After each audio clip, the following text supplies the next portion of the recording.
Welcome to exam theory. तो RRB NTPC CBT 1 2021 में total आपके एग्जाम 133 शिफ्ट में कराए गए थे, जिसके सारे मैथ के सॉल्यूशन आपको इस चैनल पर देखने को मिलेंगे। तो आज हम लोग इस वीडियो में 17/1/2021 के शिफ्ट 1 के सारे मैथ के प्रश्नों के सॉल्यूशन इस वीडियो में देखेंगे। तो वीडियो के अंत तक जरूर बने रहिएगा। तो अगर आप इस चैनल पर नए हैं तो हमारे चैनल को सब्सक्राइब जरूर कर ले। यह हमारा सोशल मीडिया प्लेटफॉर्म है, आप हमसे यहाँ भी जुड़ सकते हैं। इसके लिंक आपको इस वीडियो के डिस्क्रिप्शन बॉक्स में मिल जाएंगे और इस वीडियो को अपने दोस्तों के साथ शेयर करना बिल्कुल भी नहीं भूलिएगा।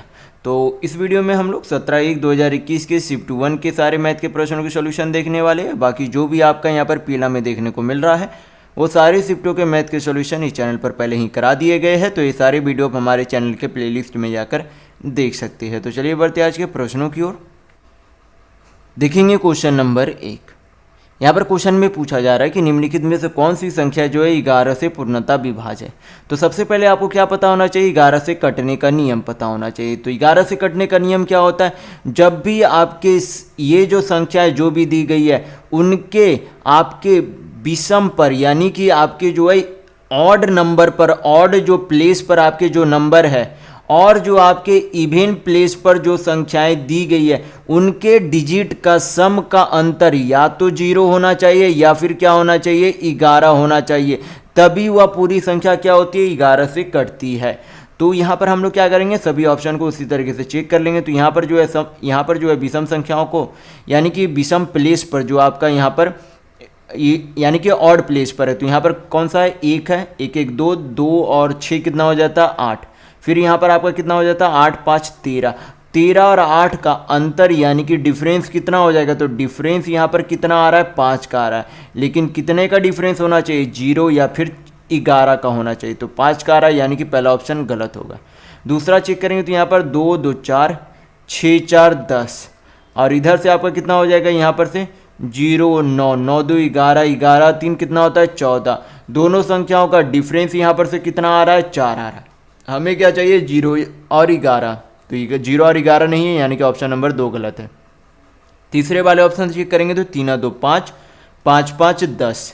फिर यहाँ पर चेक करेंगे तो 3 1 4 5 4 9। डिफरेंस कितना है, 1 का, लेकिन 0 और 11 चाहिए, यानी कि ये नहीं होगा।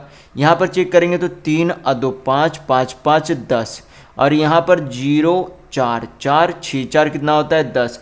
10 और 10 का डिफरेंस कितना होगा, 0 का होगा। तो हमें क्या चाहिए, 0 या 11 चाहिए था। तो यहाँ पर 0 आ रहा है, यानी कि ये पूरी संख्या 11 से कटेगी। तो यहाँ पर आपका ऑप्शन नंबर 4 बिल्कुल सही होगा। नेक्स्ट क्वेश्चन देखेंगे, क्वेश्चन नंबर 2। यहाँ पर जो है क्वेश्चन में बोला गया कि 3 पर पावर 45 - 1 और 3 पर पावर 35 - 1 का महत्तम समावर्तक यानी कि एचसीएफ क्या होगा, ये आपसे पूछा जा रहा है। तो एचसीएफ जो है निकालने के लिए इस तरीके के प्रश्न में हमें क्या करना होता है, सबसे पहले यहाँ पर जो है हमें कॉमन क्या दिख रहा है, 3 पे पावर 5 दिख रहा है। तो इसे जो हम लोग इस तरीके से लिख सकते हैं जैसे कि 3 पर पावर 5, अगर ब्रैकेट में इसे कर दे तो अब पावर क्या हो जाएगा, 9, यानी कि 3 पर पावर 5 पर ब्रैकेट पर पावर 9। इस तरीके से 3 पर पावर 45 का लिखा जा सकता है। -1 पर पावर क्या लिख सकते हैं, 1 पर पावर कुछ भी यहाँ पर पुट कर दे आपका 1 ही रहेगा, तो 1 पर पावर यहाँ पर 9 लिख सकते हैं। तो ये आपका इसी तरीके से हम लोग, जैसा कि ये संख्या था उसी तरीके से हम लोग थोड़ा सा सिंप्लीफाई करके इस तरीके से लिखा जा सकता है।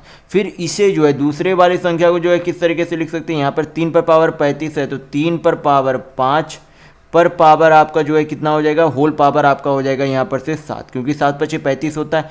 आपको जो है यहाँ पर डिफरेंस पता होना चाहिए कि जब आपसे बोल दिया जाए कि 3 पर पावर 5 का होल पावर 7 है इस तरीके से, तब तो पावर क्या हो जाता है, गुना हो जाता है, यानी कि 3 पर पावर 7 × 5 = 35 हो जाएगा।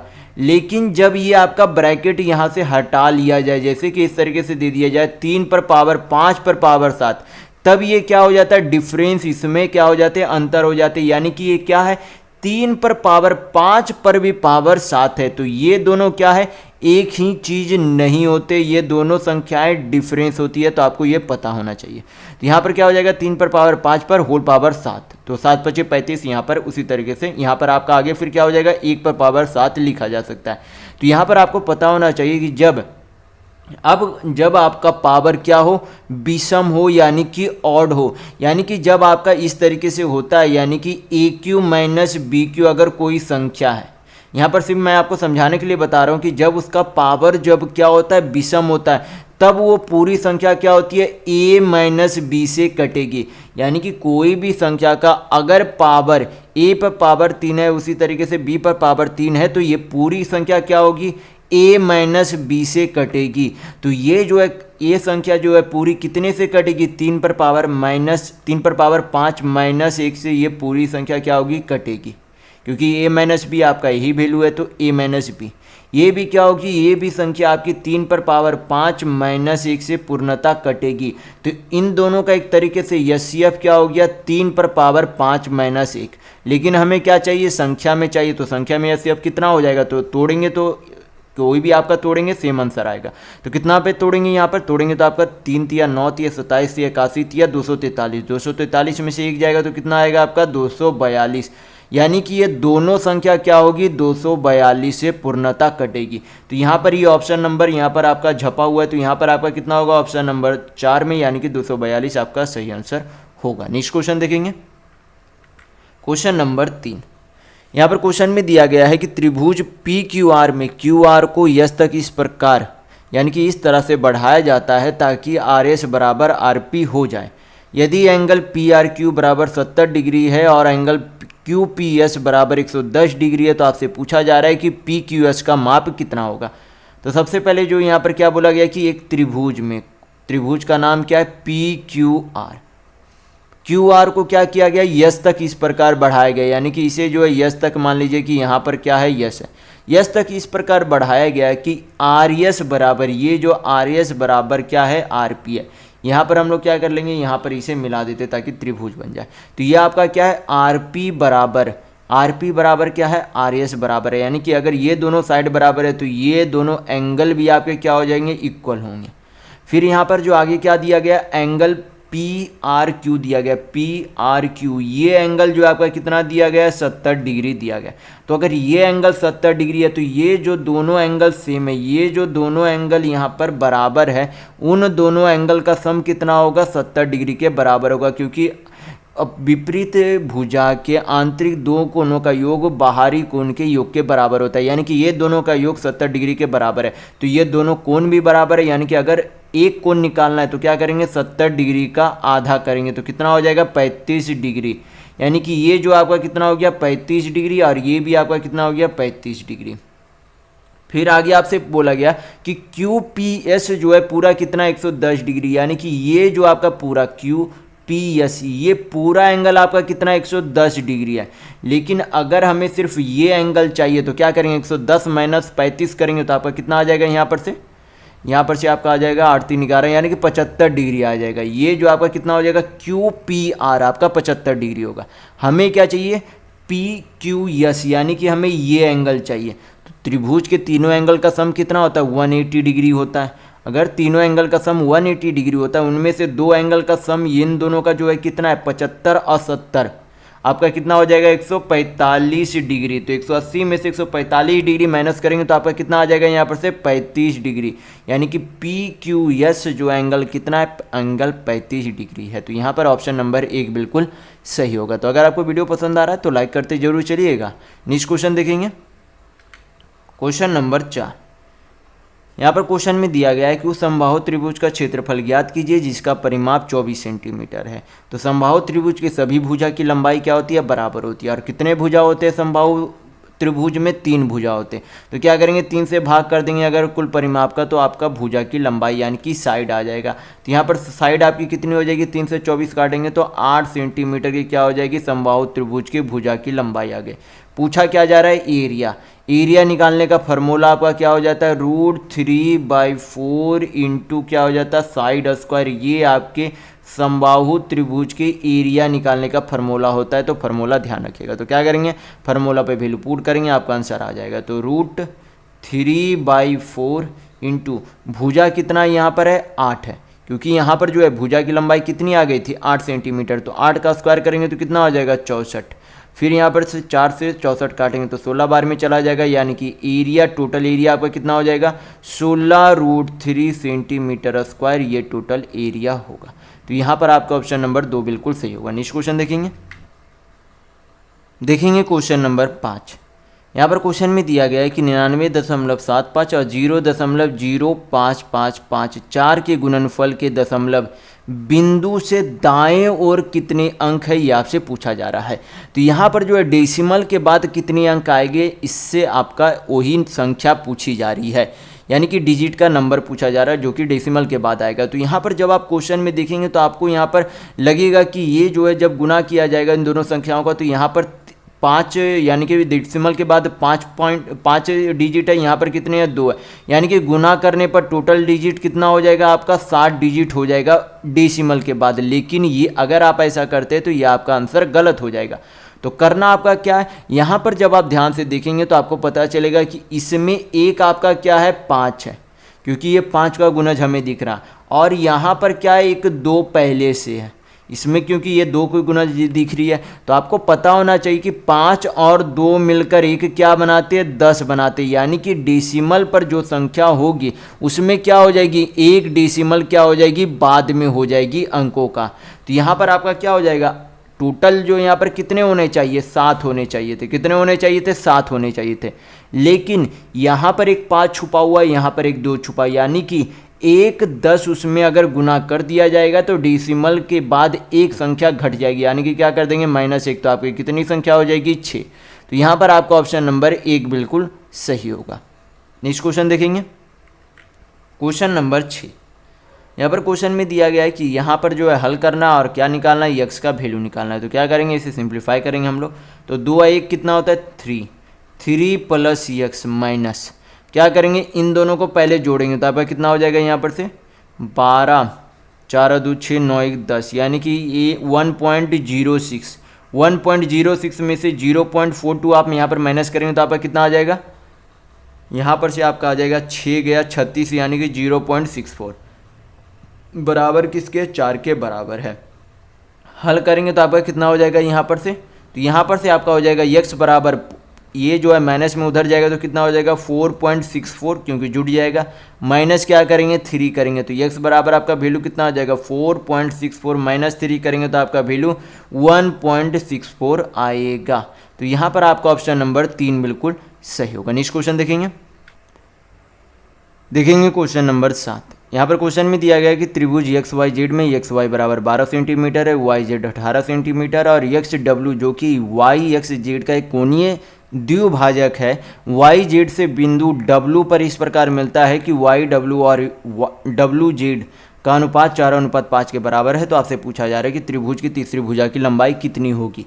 तो यहाँ पर सबसे पहले क्या करेंगे, यहाँ पर फिगर हम लोग बना लेंगे। तो यहाँ पर जो है क्या बोला गया है कि एक त्रिभुज है जिसका जो है यहाँ पर जो है कोण का यहाँ पर मान क्या दिया गया, एक्स वाई जेड दिया गया है नेम उसका। एक्स वाई का जो है भुजा की लंबाई कितनी दी गई है 12 सेंटीमीटर, वाई जेड की यहाँ पर कितनी दी गई है 18 सेंटीमीटर। फिर यहाँ पर बोला गया कि एक्स डब्ल्यू जो है वो वाई एक्स जेड का एंगल बाइसेक्टर यानी कि कोण समद्विभाजक है, जो कि यहाँ पर किस पर मिलती है, डब्ल्यू पर आकर मिलती है। फिर यहाँ पर बोला गया कि वाई डब्ल्यू और डब्ल्यू जेड कितने अनुपात में बांटता है, ये 4:5 यानी कि 4:5 के अनुपात में बांटता है। तो आपको पता होना चाहिए कि हमें निकालना क्या है, इस भुजा की लंबाई निकालनी है। तो आपको पता होना चाहिए कि जब किसी त्रिभुज का कहीं पर एंगल बाइसेक्टर बनाता है तो इन दोनों भुजाओं का अनुपात उतना ही होगा जितना ये जो है डब्ल्यू यानी कि वाई डब्ल्यू और डब्ल्यू जेड का अनुपात में वैल्यू है।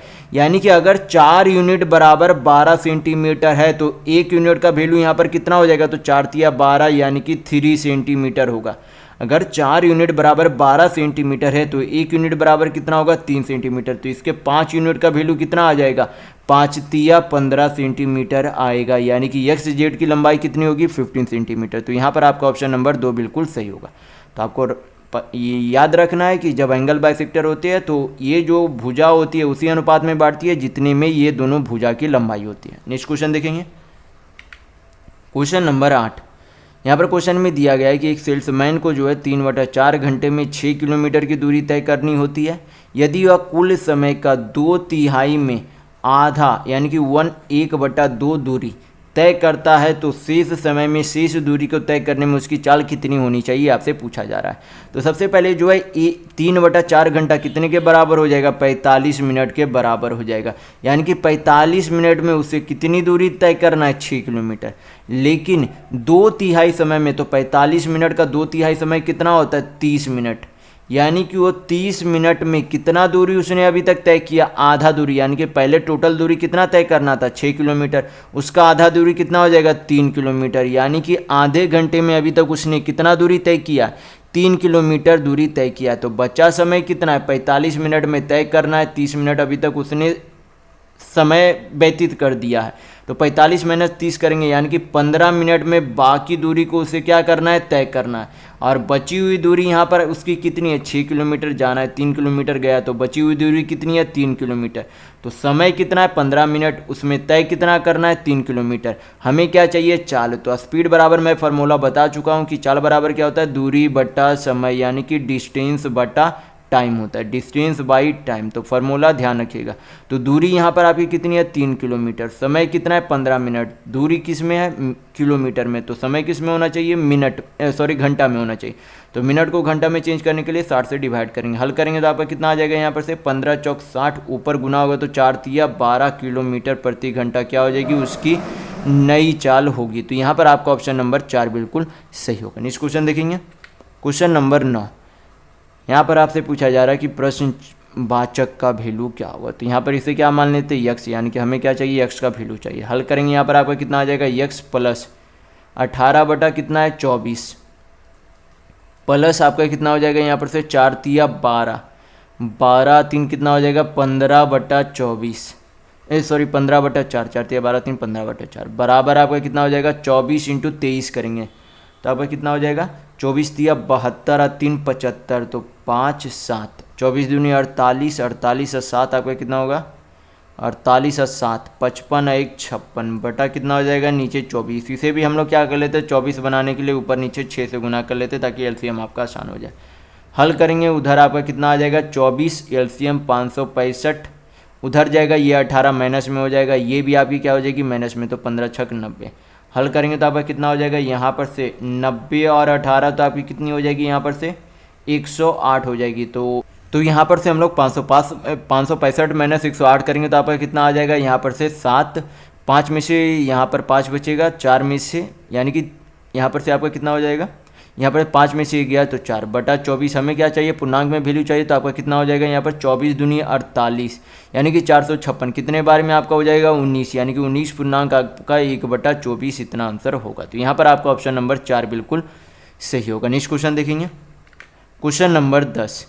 यहाँ पर क्वेश्चन में बोला जा रहा है कि यदि किसी संख्या में 20% की वृद्धि की जाती है, फिर इसमें 10% की कमी की जाती है, तो शुद्ध वृद्धि या फिर कमी कितना होगा, ये आपसे पूछा जा रहा है। तो जब आपका जो है कंजिक्यूटिव परसेंट वृद्धि या फिर कमी आए, तो ओवरऑल परसेंट वृद्धि या फिर कमी निकालने के लिए फार्मूला मैं पहले वाले वीडियो में भी काफ़ी बार बता चुका हूँ कि फार्मूला क्या होता है, A + B + A × B/100 होता है। तो यहाँ पर क्या करेंगे, इस फार्मूला पे वैल्यू पुट करेंगे, आपका आंसर आ जाएगा। तो 20 क्या हुई, वृद्धि हुई, 10% की क्या हो रही है, कमी हो रही है, तो -10। यहाँ पर प्लस A का वैल्यू कितना है, 20, और B का वैल्यू आपका कितना है, -10, बटा नीचे कितना है, 100, 1 से 2 शून्य से 2 शून्य चला गया, 20 - 10 करेंगे तो कितना आ जाएगा, 10, प्लस माइनस कितना हो जाएगा, -2 × 1 तो 2, 10 में से 2 जाएगा तो कितना आ जाएगा, 8%, यानी कि प्लस में आ रहा है तो वैल्यू हमारा क्या हो रहा है, 8% की वृद्धि हो रहा है। अगर यहाँ पर माइनस आता तो 8% की कमी होती, लेकिन यहाँ पर जो है प्लस में आ रहा है तो वृद्धि हो रही है, यानी कि आपका ऑप्शन नंबर 2 बिल्कुल सही होगा। नेक्स्ट क्वेश्चन देखेंगे, क्वेश्चन नंबर 11। यहाँ पर क्वेश्चन में दिया गया है कि एक लॉटरी में जो है 96.5% प्रतिभागियों ने कई पुरस्कार कोई पुरस्कार नहीं जीता, यानी कि टोटल विद्यार्थियों में से इतना प्रतिशत जो है प्रतिभागियों ने कोई भी पुरस्कार नहीं जीता, लेकिन 700 प्रतिभागियों ने जो है पुरस्कार जीता। तो प्रतिभागियों की कुल संख्या कितनी है, आपसे पूछा जा रहा है। तो प्रतिभागी जो है कोई भी जो है कंपटीशन में भाग लेने वाले कैंडिडेट की संख्या जो है, यानी कि प्रतिशत में जो है खुद में कितना होता है, 100%। तो 100% में से इतना प्रतिशत जो है क्या, प्रतिभागियों में कोई पुरस्कार नहीं जीता। तो कितने प्रतिशत नहीं जीता, तो 100 में 96.5 करेंगे तो आपका कितना हो जाएगा, 3.5%, जो कि कितनी संख्या के बराबर है, 700 के बराबर है। तो यहाँ पर से हम लोग क्या निकाल सकते हैं, 1% का वैल्यू, पॉइंट हटाएंगे नीचे 10, 35 से काटेंगे तो ये आपका 20 बार में चला जाएगा। तो 1% का आपका वैल्यू कितना हो गया, 200 प्रतिभागियों के बराबर है। हमें क्या चाहिए, 100% का वैल्यू चाहिए। तो अगर 1% का वैल्यू 200 है तो 100% का वैल्यू, 1% का वैल्यू अगर 200 है तो 100% का वैल्यू कितना हो जाएगा आपका 20,000 प्रतिभागी। तो यहाँ पर आपका ऑप्शन नंबर 1 बिल्कुल सही होगा। नेक्स्ट क्वेश्चन देखेंगे, क्वेश्चन नंबर 12। यहाँ पर क्वेश्चन में दिया गया है कि यदि A1, A2, A3 और A4 का औसत 19.5 है और A1 जो है 21 है और A1, A2 और A3 का औसत और A2, A3 और A4 के औसत के बराबर है, तो A4 का मान कितना होगा, ये आपसे पूछा जा रहा है। तो यहाँ पर सबसे पहले क्या करेंगे, यहाँ पर ये क्या बोला गया कि A1 plus A2 plus A3 का औसत, तो टोटल कितनी संख्या है, 3 है, तो बटा 3 से डिवाइड कर देंगे। फिर आपसे बोला गया कि A2 और A3 प्लस A4 का योग का औसत, तो औसत ये भी 3 संख्या है तो 3 से डिवाइड कर देंगे। ये दोनों का औसत क्या है, बराबर है। हल करेंगे तो आपका क्या हो जाएगा, 3 से 3 चला गया। A2 सेम संख्या है तो कट जाएगी क्योंकि दोनों प्लस में, A3 दोनों प्लस में संख्या है, सेम संख्या कट जाएगी। यानी कि आपका क्या है, A1 बराबर A4 है। हमें क्या चाहिए, A4 का वैल्यू चाहिए। तो A1 का वैल्यू यहाँ पर कितना दिया गया, 21 है। यानी कि अगर A1 का वैल्यू 21 है तो A4 का भी वैल्यू कितना हो जाएगा, 21 ही हो जाएगा क्योंकि दोनों संख्या बराबर है वैल्यू में। तो यहाँ पर आपका ऑप्शन नंबर 2 बिल्कुल सही होगा कि A4 का वैल्यू कितना है, 21। नेक्स्ट क्वेश्चन देखेंगे, क्वेश्चन नंबर 13। यहाँ पर जो आपसे पूछा जा रहा है कि इतने का मान गुना करने पर क्या होगा। तो यहाँ पर जो आप परीक्षाओं में पूरा डायरेक्ट गुना करने नहीं लगेगा। इसका जो आसान तरीका होता है कि हम लोग जो है 999 को क्या लिख सकते हैं, 1000 माइनस 1 लिख सकते हैं। 999 को हम लोग क्या लिख सकते हैं, 1000 माइनस 1। तो क्या करेंगे, अब यहाँ पर 997 को अंदर में गुना करेंगे, जो बचेगा उसे माइनस करेंगे, हल करेंगे, आपका आंसर आ जाएगा। तो 997 इंटू 1000, तो सॉरी 997 नहीं है, 987 है। मैं बार बार आपको 997 बोल रहा हूँ। तो यहाँ पर 987 है, तो 987 पर कितना हो जाएगा, 1000 से गुना करेंगे तो 3 शून्य हो जाएगा, माइनस 987 माइनस 1 करेंगे तो कितना हो जाएगा, 987 माइनस करेंगे तो आपका कितना आ जाएगा, यहाँ पर से 10 में से 7 गया, 3 9 में से 8 गया, 1 9 में से 9, 0 6 9 8, यानी कि 986013 इतना आपका वैल्यू आएगा। यानी कि आपका ऑप्शन नंबर 4 बिल्कुल सही होगा। नेक्स्ट क्वेश्चन देखेंगे, क्वेश्चन नंबर 14। यहाँ पर r साइन थीटा बराबर 7/2 दिया गया, r कॉस थीटा बराबर 7√3/2 दिया गया और आपसे क्या पूछा जा रहा है, r का वैल्यू पूछा जा रहा है। तो यहाँ पर जो हम लोग क्या करेंगे, इसको इससे क्या करेंगे, डिवाइड कर देंगे। यानी कि r साइन थीटा बराबर कितना है, 7/2 है। तो क्या करेंगे, r कॉस थीटा बराबर कितना दिया गया है, 7√3/2 दिया गया। तो क्या करेंगे, डिवाइड कर देंगे, डिवाइड करेंगे यहाँ पर। तो r से r आपका चला गया, 7 से 7 चला गया, 2 से 2 चला गया। तो साइन थीटा बटा कॉस थीटा आपका कितना हो जाएगा, टेन थीटा। टेन थीटा बराबर आपका कितना हो जाएगा, यहाँ पर ऊपर में 1, नीचे कितना है, √3, यानी कि आपका कितना हो जाएगा, 1/√3। तो आपको पता होना चाहिए कि टेन के जो है कितने डिग्री का मान 1/√3 होता है। तो कितने का मान होता है, tan 30 का मान 1/√3 होता है। तो यहाँ पर से हमें क्या पता चल गया, थीटा का वैल्यू। किसी में भी थीटा का वैल्यू पुट कर देंगे, आपका r का वैल्यू आ जाएगा। तो हल करेंगे यहाँ पर से, तो r इंटू साइन थीटा, तो साइन कितना, थीटा का वैल्यू 30 डिग्री, तो साइन 30 का वैल्यू कितना हो जाएगा, हाफ, बराबर 7/2, 2 से 2 चला गया। तो r बराबर आपका कितना आ जाएगा, 7। चाहे तो आप इसमें भी वैल्यू थीटा का वैल्यू पुट करके आप r निकाल सकते थे, जिसमें आपको बेहतर लगे उसमें निकाल सकते हैं। तो यहाँ पर आपका ऑप्शन नंबर 3 बिल्कुल सही होगा। नेक्स्ट क्वेश्चन देखेंगे, क्वेश्चन नंबर 15। यहाँ पर tan a बराबर कितना दिया गया, 8/15। तो ये आपका क्या होता है, ये ऊपर में परपेंडिकुलर होते हैं, नीचे कितने होते हैं, बेस। आपका हाइपोटेनस कितना हो जाएगा, जब परपेंडिकुलर 5 है, बेस 15 है, तो हाइपोटेनस आपका 15 और 8 का ट्रिपलेट क्या बनता है, मैं पहले वाली वीडियो में काफ़ी बार बता चुका हूँ कि ट्रिपलेट आपका क्या बन जाता है, 17। तो हाइपोटेनस यानी कि कर्ण का वैल्यू 17 आ गया। तो हमें क्या चाहिए, sign A plus cos A का वैल्यू चाहिए। तो साइन ए आपका क्या हो जाता है, परपेंडिकुलर बाई हाइपोटेनस, और कॉस ए आपका क्या हो जाता है, 20 बाई हाइपोटेनस, दोनों का योग चाहिए। यानी कि perpendicular by base, perpendicular plus 20 by hypotenuse का वैल्यू चाहिए। तो परपेंडिकुलर कितना है, 8, बेस कितना है आपका 15, 15 8 आपका कितना हो जाता है, 23, और कर्ण यानी कि आपका हाइपोटेनस कितना है, 17। तो आपका आंसर कितना आएगा, 23/17। तो यहाँ पर आपका ऑप्शन नंबर 1 बिल्कुल सही होगा। नेक्स्ट क्वेश्चन देखेंगे, क्वेश्चन नंबर 16। यहाँ पर क्वेश्चन में दिया गया है कि यदि हम भिन्न के अंश को 50% और हर को जो 80% बढ़ाते हैं तो नया मूल्य भिन्न, यानी कि नया भिन्न मूल्य जो है क्या होगा, ये आपसे पूछा जा रहा है। तो कोई भी जब अंश होता है या फिर हर होता है, खुद में जो है कितना प्रतिशत होता है, खुद का 100% होता है। तो 100% अंश वाले में क्या किया गया, 50% की वृद्धि की गई। 100% वाले अंश में 50% की वृद्धि की गई, तो अंश कितना हो जाएगा, 100 + 50 यानी कि 150%। फिर बोला गया कि हर में भी क्या किया गया, 80% की वृद्धि की गई। तो हर भी खुद में 100% होता है, तो अगर 80% की वृद्धि की जाएगी तो कितनी हो जाएगी, 180%। परसेंट से परसेंट आपका चला गया, 30 से काटेंगे तो 3 × 5 = 15, 3 × 6 = 18, यानी कि आपका भिन्न जो है कितना आ जाएगा, नया भिन्न 5/6। तो यहाँ पर आपका ऑप्शन नंबर 4 बिल्कुल सही होगा। नेक्स्ट क्वेश्चन देखेंगे, क्वेश्चन नंबर 17।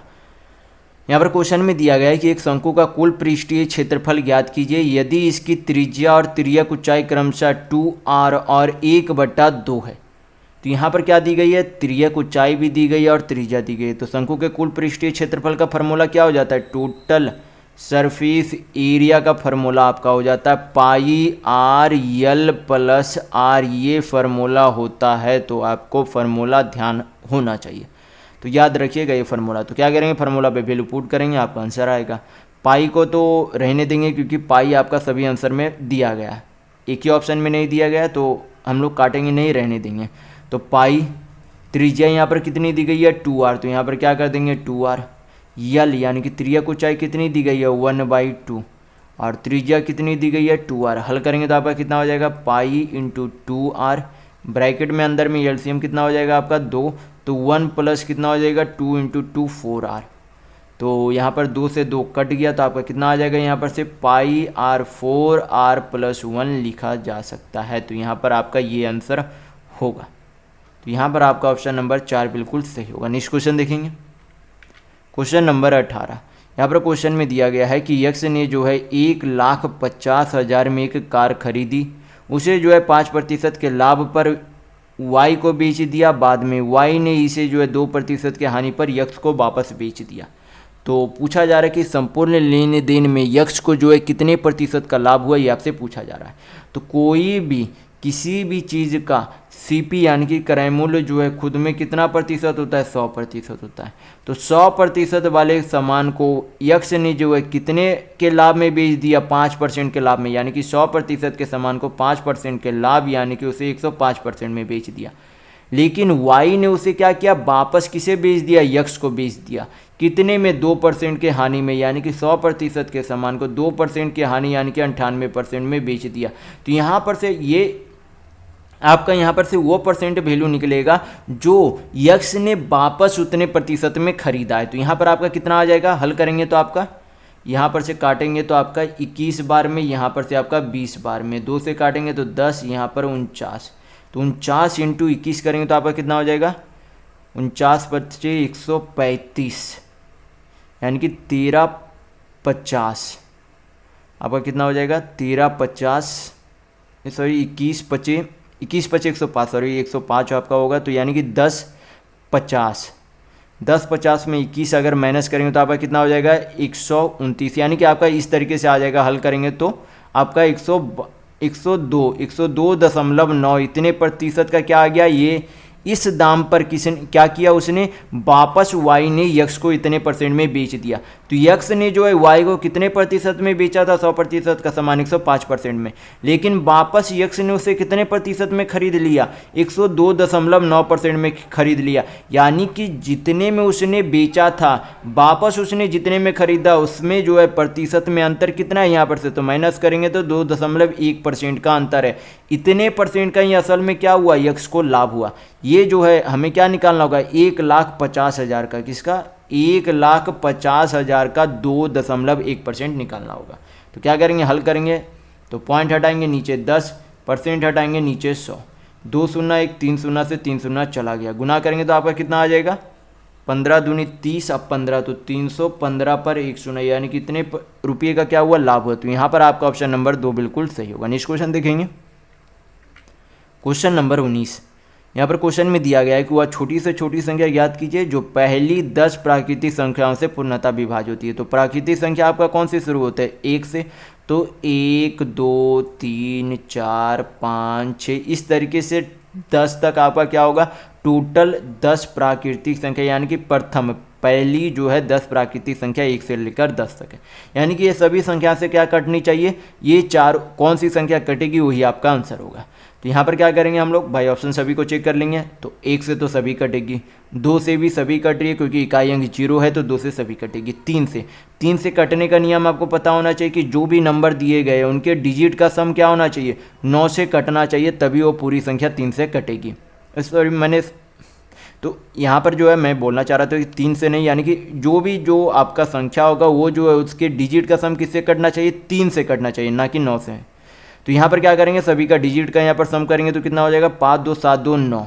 तो 9 क्या है, 3 से कट रही है, यानी कि पूरी संख्या 3 से कट सकती है। बाकी आर चेक कर लेंगे तो ये कितना होता है, 4 1 5। 5 जो है 3 से नहीं कटती, यानी कि ये पूरी संख्या 3 से नहीं कटेगी। 5000 में 5 के यहाँ पर जो है 5000 में डिजिट का सम कितना है, 5। तो ये 3 से नहीं कट रही, यानी कि पूरी संख्या 3 से नहीं कटेगी। इसका जो है डिजिट का सम कितना है, 7 7 14। 14 क्या 3 से कटती है, नहीं कटती, यानी कि पूरी संख्या 3 से नहीं कटेगी। तो एक ही ऑप्शन है जो कि आपका 3 से कट रहा है, यानी कि यही आपका सही आंसर होगा। बाकी भी आप चेक कर सके देख सकते हैं, ये 4 से भी कट रहा है, 5 से भी आपका कट रहा है क्योंकि इकाई अंक 0 और 5 है। इकाई अंक 0 या 5 होता है तो क्या होता है, 5 से कटता है, तो यहाँ पर 0 है यानी कि 5 से कटेगी। 6 से भी कट रही है क्योंकि ये 3 और 2 दोनों से कट रही है, तो 6 से भी कट रही है। बाकी आप चाहे तो चेक करके देख सकते हैं, ये सभी संख्या से कटेगी जो कि 1 से लेकर 10 तक है। नेक्स्ट क्वेश्चन देखेंगे, क्वेश्चन नंबर 20। यहाँ पर क्वेश्चन में दिया गया है कि बेलन स्तंभ का वक्रीय पृष्ठ क्षेत्रफल जो है कितना दिया गया है, 264 मीटर स्क्वायर, और उसका आयतन 924 मीटर क्यूब दिया गया। और आपसे पूछा जा रहा है कि इसकी ऊंचाई और व्यास का अनुपात कितना होगा। तो सबसे पहले जो आपको पता होना चाहिए कि इसके वक्र पृष्ठ क्षेत्रफल का जो है फॉर्मूला क्या हो जाता है आपका, 2 पाई आर एच होता है। क्या होता है, 2 पाई आर एच। और इसके जो है वैल्यू कितना दिया गया, 264 मीटर स्क्वायर। और इसके आयतन का जो है बेलन के आयतन का फॉर्मूला क्या हो जाता है, पाई आर स्क्वायर एच। और टोटल जो है यहाँ पर इसका जो है आयतन कितना दिया गया, 924। क्या करेंगे, डिवाइड कर देंगे। डिवाइड करेंगे तो यहाँ पर से पाई चला गया, एच से एच चला गया, आर से एक आर चला जाएगा। यहाँ पर से हल करेंगे तो यहाँ पर से आपका कितने बार में चला जाएगा, यहाँ पर से आपका 16 25 80। यहाँ पर से काटते पहले 4 से हम लोग काट लेते, 4 छक 24, 4 छक 24। यहाँ पर से आपका कितना हो जाएगा, 4 दूनी 8, 4 तिया 12, 4 1। यहाँ पर से आपकी 11 से कटी तो 11 छक 66, 2 21। 3 से काटेंगे तो 3 दूनी 6, 3 7 21, और 2 से 2 कट गया यहाँ पर से। तो त्रिज्या आपकी कितनी आ गई, यहाँ पर से आर बराबर आपकी 7 सेंटीमीटर आ गए। लेकिन आपसे क्या पूछा जा रहा है, व्यास। तो त्रिज्या का दुगना कितना हो जाता है, त्रिज्या का दुगना व्यास होता है। तो 7 का दुगना कितना हो जाएगा, 14 सेंटीमीटर। यानी कि जो भी त्रिज्या होगी, जो भी आपका अनुपात में भी होगा, क्या होना चाहिए, 7 से कटना चाहिए। तो 7 यहाँ पर ये नहीं कटेगी, ये नहीं कटेगी, ये नहीं कटेगी, यानी कि आपका ऑप्शन नंबर 1 बिल्कुल सही होगा। तो बाई ऑप्शन जो है सिर्फ त्रिज्या निकालने पर आप आंसर टिक करके चले आ सकते हैं। लेकिन अगर आपको ऊंचाई निकालना है तो यहाँ पर क्या करेंगे, एक में किसी में वैल्यू पुट कर देंगे, आपका आंसर आ जाएगा। जैसे कि यहाँ पर जो है टोटल जो है यहाँ पर से वक्रीय पृष्ठ क्षेत्रफल का वैल्यू कितना, यानी कि फार्मूला आपका कितना था, 2 पाई आर एच। तो 2 × 22/7, त्रिज्या कितनी है 7, और एच हमें चाहिए टोटल जो है वक्रीय पृष्ठ क्षेत्रफल कितना दिया गया था, 264। 7 से 4 चला गया, 22 से काटेंगे तो आपका 22 से 22, और यहाँ पर से 2 से 7 बार में चला जाएगा। तो एच बराबर आपका कितना आ जाएगा, 7 सेंटीमीटर। तो यहाँ पर ऊंचाई कितनी है 7, और व्यास कितना है 14। अनुपात कितना हो जाएगा आपका, शायद हम लोगों ने कुछ गलत किया, यहाँ पर से देख लेते फिर से। 22 से काटेंगे तो 22 1, 22 दूनी 44। यहाँ पर आपका कितना हो जाएगा, 2 हो जाएगा, सॉरी यहाँ पर आपका 2 होगा। 2 से जो है 12 काटेंगे कितने बार में चला जाएगा, 6 बार में। तो ऊंचाई आपकी कितनी हो जाएगी, 6। तो यहाँ पर 6। अनुपात कितना आ जाएगा, 2 से काटेंगे तो 3, और यहाँ पर कितना हो जाएगा 7। तो 3:7 आपका आंसर सही होगा। तो ऑप्शन नंबर 1 बिल्कुल सही है। नेक्स्ट क्वेश्चन देखेंगे, क्वेश्चन नंबर 21। यहाँ पर क्वेश्चन में बोला जा रहा है कि अमीर और अली के आय का अनुपात कितना, 5:3, और वे क्रमशः जो है 9:5 के अनुपात में जो है खर्च करते। यदि आमिर जो है 26 रुपया बचत करता है और अली जो है 1800 रुपये बचत करता है, तो आपसे पूछा जा रहा है तो क्रमशः उनकी आय ज्ञात कीजिए। यहाँ पर क्या दिया गया, आमिर और अली के आय का अनुपात कितना है, 5:3, और उनका खर्च का, यानी कि ये जो है क्या है, इनकम का रेशियो। फिर बाद में आपका क्या होगा, एक्सपेंडिचर का रेशियो, यानी कि अनुपात कितना दिया गया, 9:5। और नीचे आपका क्या है, सेविंग है, यानी कि बचत है। तो आमिर का बचत कितना है 2600, और अली का बचत कितना 1800। तो क्या करेंगे, यहाँ पर डायरेक्ट निकालने का तरीका होता है, पहले क्या करेंगे, इसको इससे गुना करेंगे, इसको इससे गुना करेंगे, क्या करेंगे, फिर उसके बाद डिफरेंस यानी कि अंतर निकालेंगे। तो अंतर कितना हो जाएगा, इधर से 5 पचे 25 है, 9 तिया 27 है, तो डिफरेंस कितना हो जाएगा 27 माइनस 25 यानी कि 2 यूनिट। कितना हो जाएगा 2 यूनिट। 2 यूनिट का वैल्यू रुपये में निकालने के लिए क्या करेंगे, यहाँ पर से ये जो है क्रॉस गुना करेंगे, इधर से क्रॉस गुना करेंगे, फिर क्या करेंगे उसका डिफरेंस निकाल देंगे, यहाँ पर लिख देंगे। तो कितना हो जाएगा डिफरेंस, 18 नमा आपका कितना हो जाएगा यहाँ पर से 162, यानी कि 162 पे 2 शून्य, माइनस आपका क्या करेंगे 26 25 130, तो कितना हो जाएगा 1300। तो कितना बच जाएगा आपका 3200, यानी कि 1 यूनिट का वैल्यू कितना, 2 यूनिट का वैल्यू कितना हो जाएगा यहाँ पर 3200, तो 1 यूनिट का वैल्यू कितना हो जाएगा 1600। हमें क्या चाहिए, आमिर और अली के आय चाहिए। तो आमिर का जो है आय कितना था 5 यूनिट, तो 1 यूनिट का वैल्यू अगर 1600 है तो 5 यूनिट का वैल्यू कितना हो जाएगा 8000, और 3 यूनिट का वैल्यू कितना हो जाएगा 16 तिया 48,000 होगा, 48,000 नहीं 4800 और 8000 होगा। तो यहाँ पर ये दोनों का आय आ गया। तो यहाँ पर आपका ऑप्शन नंबर 1 बिल्कुल सही होगा। नेक्स्ट क्वेश्चन देखेंगे, क्वेश्चन नंबर 22। यहाँ पर क्वेश्चन में दिया गया है कि 2 कर्मचारी अनीता और सरिता के प्रति माह जो है 6600 रुपये की कुल राशि का भुगतान किया जाता है। यदि अनीता को सरिता को दी गई राशि का 120% भुगतान किया जाता है तो सरिता को कितनी राशि मिलेगी, ये आपसे पूछा जा रहा है। तो यहाँ पर जो है अनीता और आपका क्या है सरिता, तो यहाँ पर जो है किसी भी व्यक्ति को खुद में जो है राशि कितना प्रतिशत मिलता है 100% मिलता है। फिर बोला गया कि अनीता को सरिता के दी गई राशि का 120%, तो 100 का 120% कितना होगा 120% ही होगा। दोनों का अनुपात में वैल्यू कितना हो जाएगा, काटेंगे 20 से तो 6 बार में, ये 5 बार में, यानी कि अनीता को 6 यूनिट मिलता है, सरिता को 5 यूनिट मिलता है। और दोनों के राशि का योग यहाँ पर कितना दिया गया 6600 दिया गया। तो दोनों के यूनिट का पहले योग कितना हो जाएगा 11 यूनिट, बराबर रुपये में कितना रुपये के बराबर दिया गया 6600। तो 1 यूनिट का वैल्यू कितना हो जाएगा, काटेंगे तो 600 रुपये के बराबर है। पूछा क्या जा रहा है सरिता, तो सरिता का यहाँ पर जो है राशि कितना था 5 यूनिट, तो अगर 1 यूनिट का वैल्यू 600 है तो 5 यूनिट का वैल्यू कितना हो जाएगा 3000 रुपये। तो यहाँ पर आपका ऑप्शन नंबर 2 बिल्कुल सही होगा। नेक्स्ट क्वेश्चन देखेंगे, क्वेश्चन नंबर 23। ये जो है सेम क्वेश्चन मैं पहले वाले कोई शिफ्ट में जो आपको सेम क्वेश्चन मैं ये बता चुका हूँ। तो क्वेश्चन जो है मैं आपके लिए स्किप कर रहा हूँ। अगर आपने वीडियो पहले वाले नहीं देखे चले आ रहे तो पहले वाले वीडियो जरूर देखिएगा, मैं उसमें जो है काफ़ी बेहतर तरीके से आपको वहाँ पर समझा चुका हूँ। तो ये क्वेश्चन मैं आपके लिए छोड़ रहा हूँ, और वैसे तो आपका यहाँ पर आंसर ऑप्शन नंबर 2 ही होगा, तो बनाकर आप जरूर चेक कीजिएगा एक बार। नेक्स्ट क्वेश्चन देखेंगे, क्वेश्चन नंबर 24। यहाँ पर जो है क्वेश्चन में बोला गया कि 19 कलमों का क्रय मूल्य 16 कलमों के विक्रय मूल्य के बराबर है। तो आपसे पूछा जा रहा है कि लाभ प्रतिशत क्या है।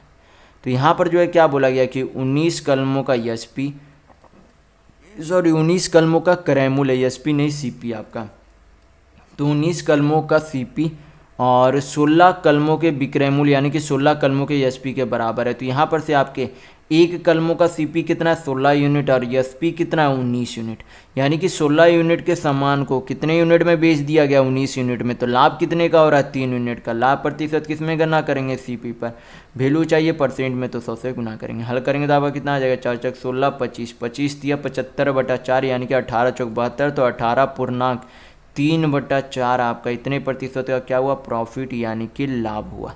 तो यहाँ पर आपका ऑप्शन नंबर 1 बिल्कुल सही होगा। नेक्स्ट क्वेश्चन देखेंगे, क्वेश्चन नंबर 25। यहाँ पर क्वेश्चन में दिया गया है कि त्रिभुज ABC में एंगल ABC और ACB के द्विभाजक O पर मिलते हैं, तो एंगल BAC 60 डिग्री है। तो आपसे पूछा जा रहा है कि BOC का माप क्या होगा। तो सबसे पहले एक त्रिभुज बना लेते, उसका नाम क्या दिया गया कोण का ABC, और एंगल ABC यानी कि एंगल B का समद्विभाजक और एंगल C का समद्विभाजक, ये दोनों क्या है एंगल बाइसेक्टर है। ये दोनों एंगल बाइसेक्टर है, दोनों कहाँ पर मिलते हैं O पर मिलते हैं। तो जब अगर ये दोनों एंगल बाइसेक्टर है तो ये आपका क्या है इन सेंटर यानी कि अंता केंद्र है। ये आपका क्या है इन सेंटर यानी कि अंता केंद्र है। आपको पता होना चाहिए कि जब ये दोनों लाइन एंगल बाइसेक्टर जिस बिंदु पर आकर मिलते हैं उसे क्या कहते हैं अंता केंद्र यानी कि इन सेंटर कहते हैं। तो एंगल ए यहाँ पर जो है कितना दिया गया BAC यानी कि एंगल ए कितना दिया गया 60 डिग्री। तो ये एंगल निकालने का एंगल BOC निकालने का फार्मूला क्या होता है जब ये अंता कोण होगी यानी कि अंता केंद्र है तो फार्मूला हो जाता है आपका 90 degree plus half angle A. तो ये फार्मूला ध्यान रखिएगा, फार्मूला पे वैल्यू पुट करेंगे आपका आंसर आ जाएगा। तो 90 प्लस एंगल ए कितना है 60, 60 का आधा आपका कितना हो जाएगा 30, तो 90 या 30 आपका कितना हो जाएगा 120 डिग्री, जो कि एंगल BOC का मान होगा। तो यहाँ पर आपका ऑप्शन नंबर 4 बिल्कुल सही होगा। नेक्स्ट क्वेश्चन देखेंगे, क्वेश्चन नंबर 26। इसे क्या करना है, सिंप्लीफाई करना है। सिंप्लीफाई करेंगे आपका आंसर आ जाएगा। तो सबसे पहले क्या करेंगे, स्मॉल ब्रैकेट का हल करेंगे तो 216 को 6 से भाग करेंगे तो कितना आएगा 36, 36 को 2 से गुना करेंगे तो कितना आएगा 72, 72 में 3 जोड़ेंगे तो आपका कितना आ जाएगा 75, और 75 में इस 75 में क्या करना अब है 51 माइनस करेंगे, तो 75 माइनस 51 करेंगे तो आपका कितना आ जाएगा, यहाँ पर से आपका यहाँ पर आ जाएगा 15, 9 आपका कितना हो जाएगा 24, 24 को 6 से गुना करेंगे तो आपका कितना हो जाएगा 144, 36 को 4 से गुना करेंगे तो कितना हो जाएगा 144, तो बचा क्या 144 माइनस 144, तो दोनों क्या हो जाएगा 144 माइनस 144 यानी कि वैल्यू 0। तो यहाँ पर आपका ऑप्शन नंबर 2 बिल्कुल सही होगा। नेक्स्ट क्वेश्चन देखेंगे, क्वेश्चन नंबर 27। यहाँ पर क्वेश्चन में दिया गया है कि x से y तक के लिए 2 ट्रेन क्रमशः जो है 32 किलोमीटर प्रति घंटा और 26 किलोमीटर प्रति घंटा की चाल से एक ही दिशा में चल रही है। यदि y से x की दूरी 42 किलोमीटर है और यदि वे y से परे किसी बिंदु z पर मिलते हैं तो y से z की दूरी कितनी होगी, आपसे पूछा जा रहा है। तो सबसे पहले हमें क्या करना होगा, समय निकालना होगा। तो टाइम बराबर आपका क्या हो जाता है, डिस्टेंस बाई स्पीड। फिर हमें क्या चाहिए, डिस्टेंस चाहिए। तो डिस्टेंस निकालने का फार्मूला आपका क्या हो जाता है, टाइम इंटू स्पीड। तो दोनों फार्मूला ध्यान रखिएगा। तो सबसे पहले हमें समय चाहिए, तो समय में निकालने के लिए क्या करेंगे, दूरी। तो उन दोनों के बीच की दूरी कितनी थी, x और y ट्रेन के बीच, तो 42 किलोमीटर की दूरी। दोनों एक ही दिशा में चल रही है तो चाल क्या हो जाएगा, घट जाएगा। तो चाल कितना हो जाएगा 32 माइनस 26 यानी कि 6 किलोमीटर प्रति घंटा। तो यहाँ पर से आपकी क्या आ गई, समय। दूरी हमें चाहिए किससे, y से z तक की दूरी चाहिए। तो हमें क्या करेंगे, y का ये जो चाल है उसमें क्या कर देंगे, गुना कर देंगे, क्योंकि ये तो आपका समय आ गया। समय में अगर उसके y के 4 से गुना कर दे तो y से लेकर z की बीच की दूरी निकल जाएगी। तो हल करेंगे, यहाँ पर आपका आंसर आ जाएगा। तो हल कर लेते 6 सत्ते 42 और 26 सत्ते आपका कितना हो जाएगा 182 किलोमीटर, यानी कि आपका ऑप्शन नंबर 2 बिल्कुल सही होगा। नेक्स्ट क्वेश्चन देखेंगे, क्वेश्चन नंबर 28। ये आपका क्या है, ग्राफ का क्वेश्चन है। ग्राफ में यहाँ पर दिया क्या गया, यहाँ पर बोला जा रहा है कि दिए गए ग्राफ में वर्ष 2001 से 2005 के बीच शहरों MNOP में हुई वर्षा सेंटीमीटर में दर्शाई गई है। तो ग्राफ का अध्ययन करें और दिए गए प्रश्न का उत्तर दें। तो यहाँ पर क्या दिया गया है, प्रत्येक वर्ष में जो है अलग अलग शहरों में जो है कितने सेंटीमीटर वर्षा हुई है, ये आपका ग्राफ में दिया गया है। क्वेश्चन में यहाँ पर आपसे पूछा जा रहा है कि किस शहर में औसतन अधिकतम वर्षा दर्ज की गई है। तो अगर आपसे औसत अधिकतम औसत पूछा जा रहा है, यानी कि हमें क्या निकालना होगा, सभी शहरों के पूरा जो है क्या निकालना होगा, उनके हुई वर्षा, टोटल वर्षा जो है सभी वर्षों का निकालना होगा। जिसका योग सबसे अधिक होगा उसी का औसत सबसे अधिक होगा। क्या होगा, जिसका योग सबसे अधिक होगा उसी का औसत सबसे अधिक होगा। तो हम लोग योग यहाँ पर चेक कर लेंगे कि किसका सबसे अधिक है, वही आपका आंसर होगा। तो सबसे पहले यम आपका क्या है, यम आपका ये रंग है। तो आपका पहले कौन है, 160 है, 140 है यानी कि 300। फिर उसके बाद आपका 160 और 15 यानी 15 दूनी 30 है कि 31, 310, सॉरी 310 नहीं 16 ही है आपका, 16 यानी कि 320 है। कितना है, 16 दूनी 32, 320। और यहाँ पर आपका कितना है, यहाँ पर से आपका हो जाता है 170। सभी को जोड़ेंगे तो कितना हो जाएगा आपका, यहाँ पर से 0, 7, 2, 9, 3, 3, 6, 1, 7 यानी कि 790 सेंटीमीटर इन 5 सालों में वर्षा में वर्षा हुई, वर्षों में वर्षा हुई। तो यहाँ पर जो है यन का देख लेते हैं, यन का आपका कौन सा है, रेड। तो 160 कितना हो जाएगा 320 और 170 160 आपका कितना हो जाएगा 7, 6, 13, 170 सॉरी 150 है, लाल आपका यहाँ पर 150। तो 170 और 150 आपका कितना हो जाएगा 320। और आपका फिर रेड में 2005 में कितना 190 जोड़ेंगे तो 0, 9, 4, 13, 1, 3, 3, 6, 1, 7, 1, 8। अब क्या करेंगे, ओ का चेक कर लेते। तो ओ आपका कौन सा, हल्का ये वाला आपका रंग है। तो 130, 120 यानी कि 250 और फिर आपका आगे 130 से 120 यानी कि फिर से 250 और प्लस 130। सभी को जोड़ेंगे तो कितना हो जाएगा 5, 5, 10, 3, 13, 2, 2, 4, 1, 5, 1, 6 यानी कि 630। अब क्या करेंगे, पी वाले को चेक कर लेते। तो पी आपका कौन सा है, येलो। तो 100 है, 150, 250, 250 और 120 कितना हो जाएगा आपका 370, 370 10 470, 470 और यहाँ पर आपका कितना है, यहाँ पर आपका 180 है। तो 470 और 130 तो पहले आपका कितना हो जाएगा 600, 600 और 50 आपका कितना हो जाएगा 650। यानी कि टोटल पी में जो है इन 5 वर्षों में वर्षा 650 सेंटीमीटर हुई। तो सबसे अधिक योग किसका, यन का, यानी कि इसी का औसत सबसे अधिक होगा। तो यहाँ पर आपका ऑप्शन नंबर 3 बिल्कुल सही होगा। नेक्स्ट क्वेश्चन देखेंगे, क्वेश्चन नंबर 29। ग्राफ आपका सेम है। क्वेश्चन में यहाँ पर पूछा जा रहा है कि दी गई अवधि के दौरान किन दो शहरों में लगभग बराबर जो है औसत वार्षिक वर्षा हुई है। तो यहाँ पर जो है पिछले वाले में हम लोगों ने योग किया था, तो यहाँ पर जो है ओ का कितना है, यहाँ पर 630 सेंटीमीटर वर्षा है और पी का यहाँ पर कितना है 650 सेंटीमीटर वर्षा। यानी कि लगभग में तो यही दोनों हमें इक्वल दिख रही है, लगभग में आपका यही दोनों इक्वल है। यानी कि आपका ऑप्शन नंबर यहाँ पर ओ और पी, तो ऑप्शन नंबर 1 बिल्कुल सही होगा। नेक्स्ट क्वेश्चन देखेंगे, क्वेश्चन नंबर 30। यहाँ पर जो है ग्राफ सेम है, ग्राफ वाले क्वेश्चन है। क्वेश्चन में पूछा जा रहा है कि इन 5 वर्षों के दौरान किस शहर में वर्षा का पारस यानी कि रेंज सर्वाधिक रहा है।